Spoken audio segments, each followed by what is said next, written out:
Suicide not જે મળેલી છે એ હાલમાં તે મરણ જનાર વ્યક્તિના ખિસ્સામાંથી મળેલી છે અને એ હેન્ડરાઇટિંગ એમના છે કે કેમ એ બાબતે એફએસએલ તપાસણી માટે મોકલવામાં આવશે. હાલમાં જે સમગ્ર બનાવ બન્યો છે એ મુજબ એક રાઉન્ડ ફાયર છે, હેડશોટ છે. મૃતક જે છે એ કોઈ લાયસન્સ ધારક નથી અને મૂળ રાજકોટના રહેવાસી છે.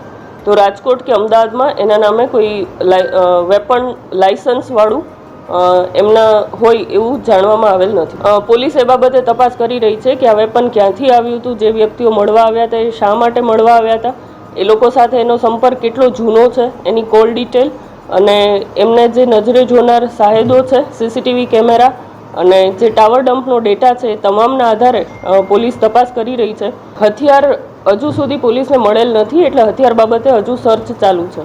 સુસાઇડ નોટમાં જે વ્યક્તિનું નામ લખેલું છે તે વ્યક્તિ વિશે, એના કારણ વિશે પોલીસ હાલ તપાસ કરી રહી છે અને જે વેપન છે એ બાબતે પણ હાલમાં મોડી રાતનો બનાવ હતો એટલે પોલીસ હાલમાં ઘટના સ્થળે હાજર રહી તપાસ એફએસએલ અને અન્ય પુરાવો એકઠા કરીને તપાસ કરી રહી છે.